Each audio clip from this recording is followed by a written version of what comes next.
Howdy guys, welcome back to Diesel Creek. If this is your first time joining us, my name is Matt. Also, if this is your first time joining us, you're not going to recognize this beloved piece of crap. This hunk of beautiful Chinesium scrap metal right here is the cheapest Chinesium skid steer brush hog I could buy at the Ritchie Brothers auction. Now, if you haven't seen the previous videos for this, they're either up here in the corner or down below in the description, or if I forget to put them there, you can just search the channel. There's a whole playlist on this thing. This video you're watching right now should also be in that playlist, so you can probably just click over there and whatever. So anyways, Matt, what's the point? Well, the point is I picked this thing up for a third of the cost of buying a quality built skid steer brush cutter, and I guess I'm still financially ahead, but the aggravation has made this thing a nightmare, and I don't recommend you buy one. This is a JCT brand. I don't know where the sticker probably peeled off to because it's no good.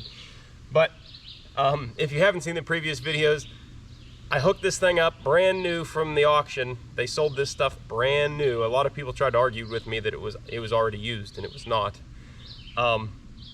So within literally the first minute of using this thing, both blades flew off, just gone. So that was a downward spiral from the start, and I ended up going over this whole thing and kind of seeing all the shortcomings of the cheap manufacturing that they did here. But anyway, last year I got this thing to the point where I was able to at least use it. I cleared a lot of stuff around here at the farm, and I actually did a couple little jobs with it, and it worked out good.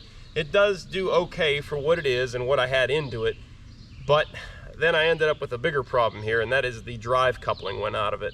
Now the drive coupling, I have taken the remnants of it into different bearing suppliers and people that provide couplings for industrial factories, manufacturing, those kind of places. And those guys are good. I mean, if you take them anything, they can usually match it up just fine. Well, one half of this coupling they can get, the other half they can't get. So what I have to do here is a little bit of creative engineering, and I think we're going to be able to make this thing stronger than ever without getting too much money sunk into it. So without further ado, let's go ahead and start working on this pig. All right, so since parts are not available for this thing, and I've had two different bearing houses spend multiple days searching for somebody that can find me a compatible coupler, nobody can come up with anything, specifically because it has one spline on one side and one on the other, and they can't even find this spline anywhere, so that's fun.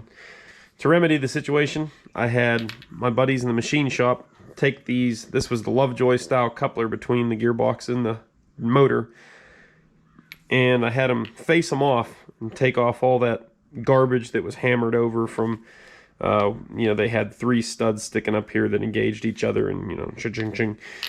You guys have seen those in the previous videos. But anyway, they faced these off, cleaned them up, and then I bought these generic 50 by 20 sprockets from Tractor Supply. You know, that's what they looked like when I got them. And he cut me a little notch around there, just big enough that the coupler will fit down in there and keep it perfectly centered. And what I'm going to do right now is I'm going to clamp this baby down. I'm going to put a nice weld all the way around here. And what we're making is it's called a chain coupler. And I bought some double roller chain, and once everything's welded, it's going to look like that. And then we'll take our piece of double roller chain and wrap that all around here like so, with a master link in it. And that allows for a little bit of wobbling and misalignment, and it's a pretty darn tough coupler as well. So let's go ahead and get these cleaned up and prepped for welding.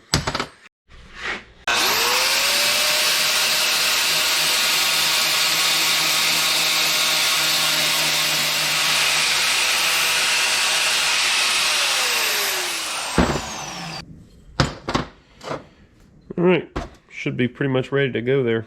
You know, we're super concerned about these welding nice and even, so what I'm going to do is put a tack 180 degrees from each other, and then 180 degrees from each other, and then I'll fill in those spots evenly so that we don't get any warpage, because if this sprocket is to warp, then it's not going to work right.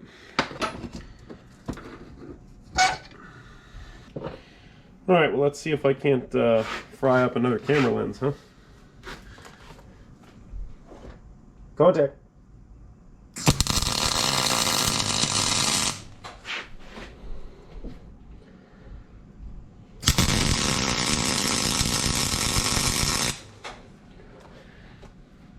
Oh, yeah.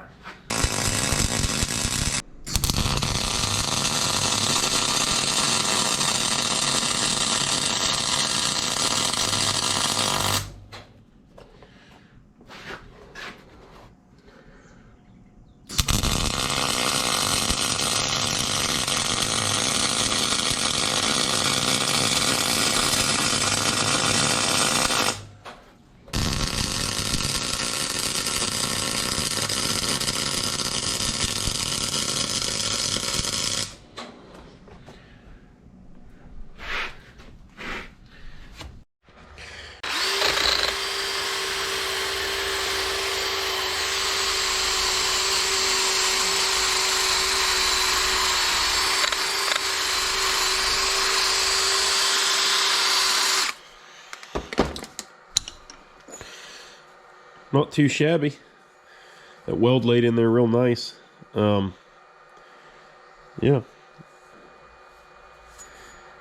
Looks good. I run my MIG welder with 100% CO2, no argon, so it does get a little bit of extra spatter, but not a big deal. Go ahead and take a little chisel and just knock all these little dingleberries off of there. And you might ask yourself, well, Matt, why do you run your welder with 100% CO2 if it spatters? Maybe you haven't realized yet, but I'm really cheap. I don't like to spend the money. And it does just as good a job as argon, if you ask me, except with a little bit of spatter. I know there are some characteristic differences with using argon or an argon mix, but good enough for the girls I go out with. So look how nice these things fit up now. Perfect. I mean, they are just, if you could feel that, those are two nice true surfaces still. So that we did a good job and didn't get any warpage going on. Pretty happy about that. There was, from where I clamped them down on the bench and started welding, you know, I don't have a super clean bench over here, so it did arc a little bit. You can see a spot right there, it arced. So I just took these and just lightly touched them on the belt sander. It really cleaned up the dirt off of them, but I mean, you can see how fast they cleaned up. Nice, easy. Nice, smooth, true surfaces to work with. And there'll actually be like an 1/8 gap between these in the... Once they're mounted, there'll be like an 1/8 gap between these anyway, so it won't really matter. I guess just to keep them looking purty, I'm going to go ahead and hit them with a quick coat of black paint. It dries really quick, so I won't have to look at rusty, nasty couplers here after a couple weeks. Alright, so we got our sprocket pieces done here. I think they turned out pretty good. To tie everything together, we've got some double roller chain here. And this is pretty simple. All we do is set these guys down here in the same groove, loop this thing up like so, drape it all the way around. So I marked the end there. We got to cut that link off right there. So all you do to cut the links on these things, or at least the way I do it, there are special link breaking tools that I don't have, but basically all you got to do is grind this head off right here and then punch that pin down through, and this section of chain will just detach.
Now, easiest thing to do is position the pin that you're going to drive out over a hole in the table. If you don't have a hole in the table, you could of course just stick a socket underneath of it or something. Can't understate the importance of a good set of round punches in the shop too, of various sizes. Really come in handy.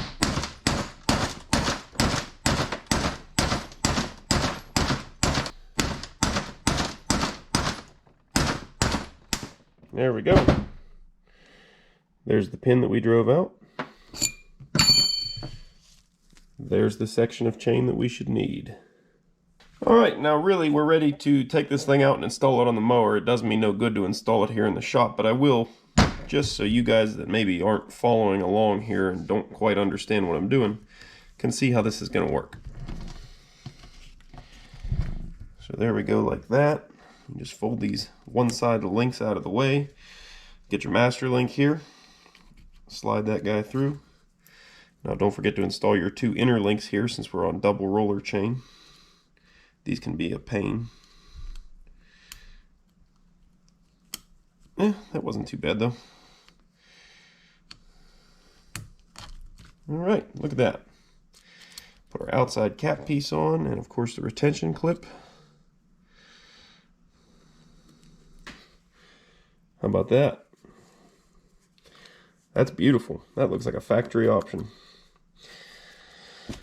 So what this provides us is a nice, strong, robust coupling that is able to handle some minor deflection without destroying itself, unlike the Lovejoy style coupler that we're replacing here. So yeah, I'm pretty excited about this. We should have a good connection. We should have a good connection here. So let's take this thing out to the farm and get it installed in the mower. So finally, after all that, we are back out here on this brush cutter. Now, there's a couple reasons why the Lovejoy style coupler was not holding up in this application. First of all, Lovejoy couplers are not really meant for this kind of thrashing, aggressive, setup. Lovejoy couplers are made more for electrical motors driving smooth outputs. This gear case is taking a lot of abuse every time you're hitting a tree stump or a branch or whatever. There's kickback coming through this shaft and fighting that motor, and those Lovejoy style couplers are really not designed to take that kind of abuse. The other major issue is the execution of design here. So apparently in the land of China, they don't own a square, and this mounting bracket for our hydraulic motor here, this mounting bracket is not square to this shaft on the gearbox here. So what that's doing is causing our coupler to run on a bind a little bit. The faces were not running square to each other. They were trying to run on an angle like that, and that was just wearing itself out, kind of grinding into itself. So what I'm going to attempt to do here is loosen up these 4 bolts, and hopefully there's enough swap in the bolt holes here where I can get this thing square to this shaft. If we are able to succeed and get this thing running a little bit more true, that should help a lot. The other problem is deflection here.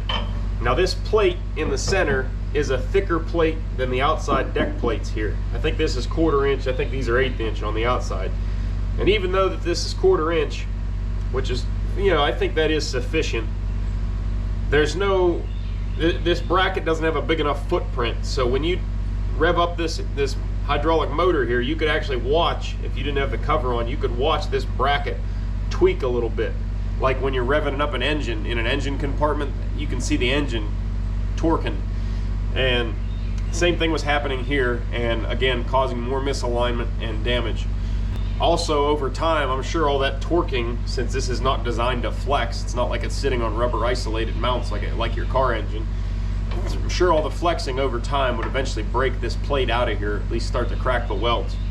So what I want to do is I'm going to run a piece of angle iron across these heavy cross members and across here, and I'm going to weld it onto this bracket, and then I'll run some bolts down through the angle iron into here, so you could still remove this bracket if you needed to, and everything's not hard welded in place. But that piece of heavy angle iron should act as big outriggers to help keep this thing from flexing whenever you start the hydraulic motor up.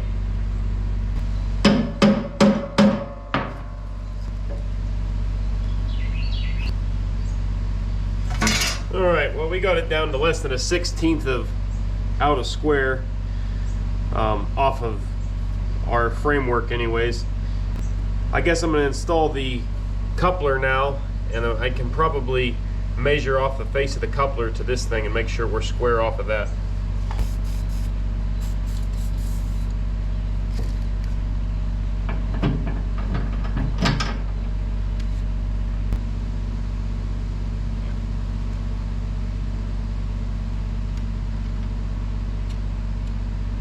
All right, I got this thing right on the money, so I'm going to go ahead and tighten down our bracket, and that should keep us square for right now.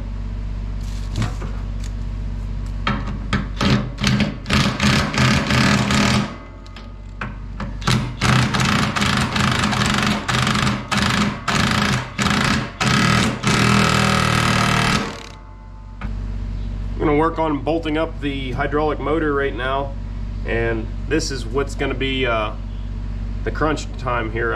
I don't know that we're going to have the proper distance between these faces anymore since I did this homebrew coupler. What we may end up having to do if we don't have the right spacing is take all 4 of these bolts back out and re-drill them to get me a good location forward to backward here.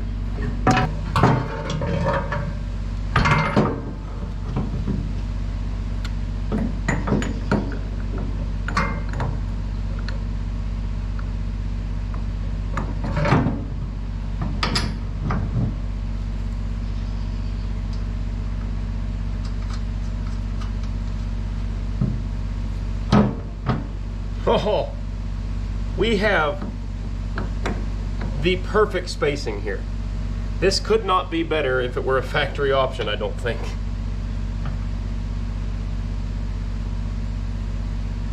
We do look like we have some pretty good misalignment though, which is an issue. Let me get these other bolts in here and see what this looks like.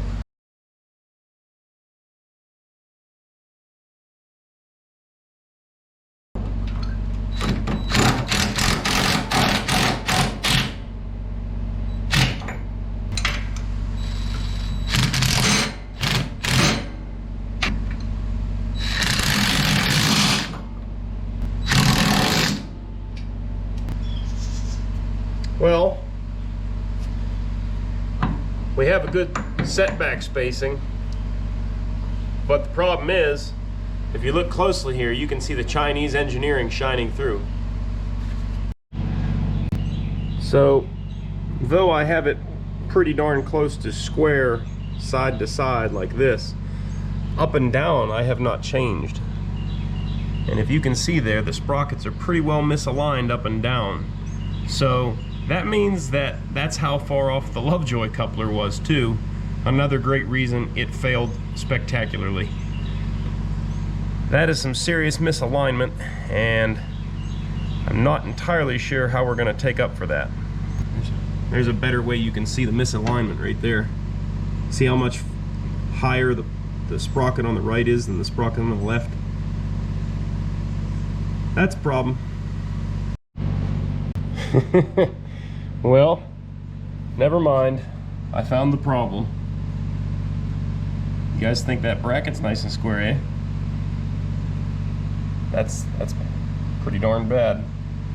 But it is easier to fix, and I like the type of fix that I could do on this better than egg shape and bolt holes, because what I can do for this is just cut this support weld out of here. I'll take a cutting disc and slice right through this weld down here, and then I'll put a porta power underneath this motor, and I can just jack it up until this is reading square, and then I'll leave it right there, and then I'll just buzz that thing back together, and that'll hold that thing nice, perfect 90 degrees.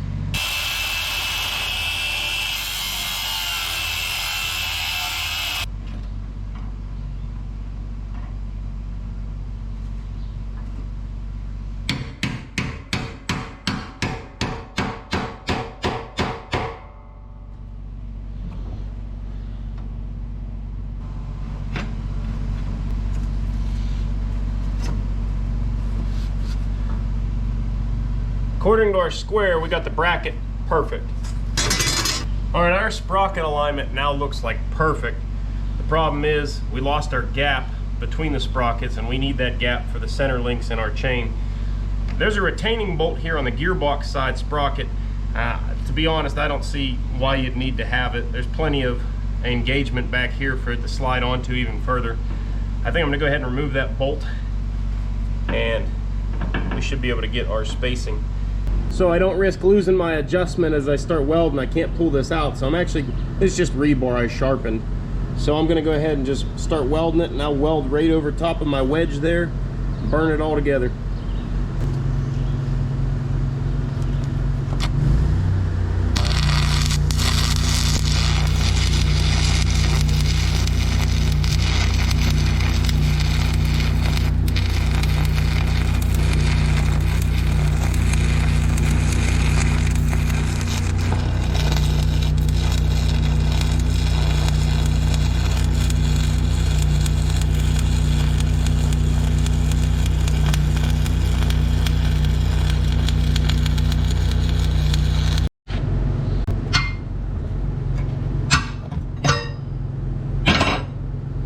Alright, just broke that sucker off and we're done.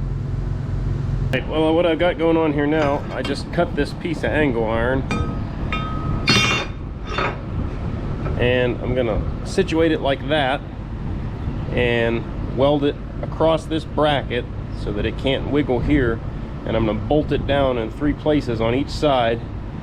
I'm gonna drill and tap through this stuff, which is 1/4 inch thick, I think, so you'll get a decent amount of threads out of that at least. But anyway, before I weld this, I'm gonna drill these holes, that way I can move this out of the way and tap it.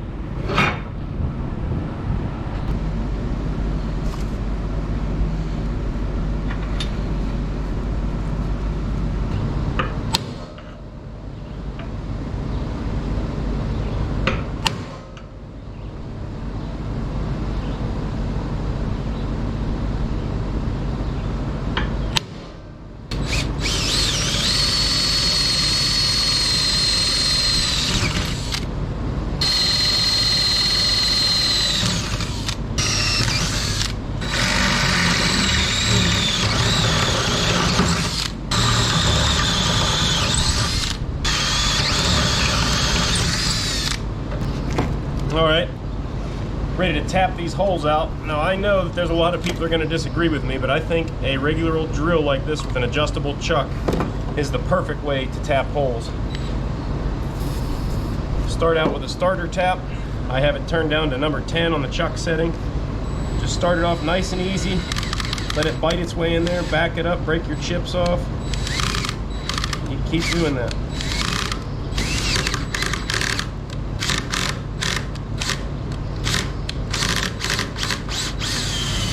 There we go.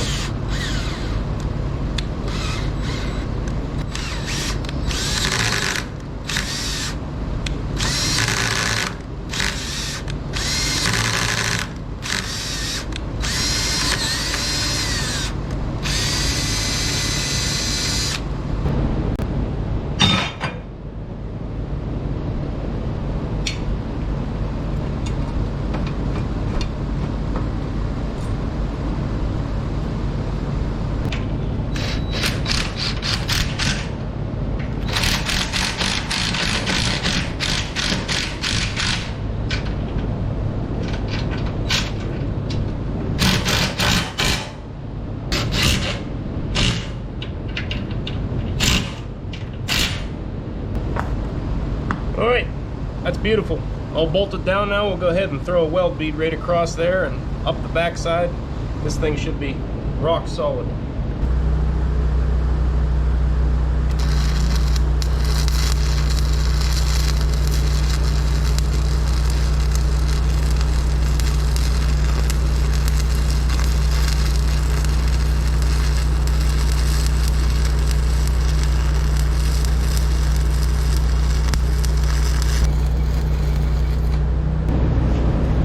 Now, I almost cringe at the thought of saying it, but at risk of sounding like an idiot, I think this is fixed for now. And I think we can go ahead and throw this chain on here, couple these two together, and then we are gonna hook it up to the skid steer and test it out. that. Lays in there like I almost know what I'm doing, huh?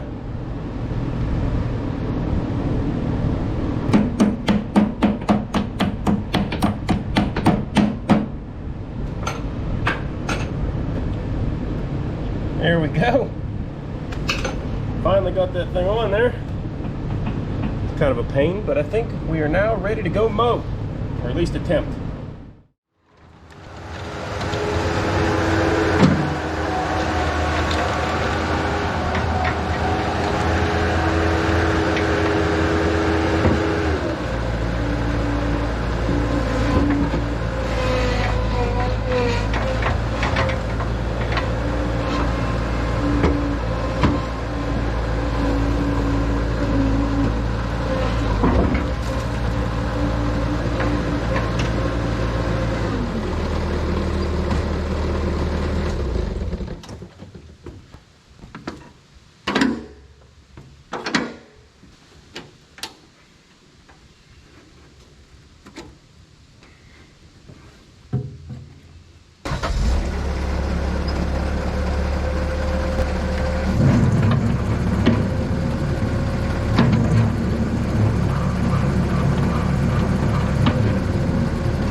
Like our coupler is actually working, so that's good. Let's go try this thing out.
Seems like our brush cutter's holding up all right to grass. Let's see if we can go find some real brush to put this thing in.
Ah.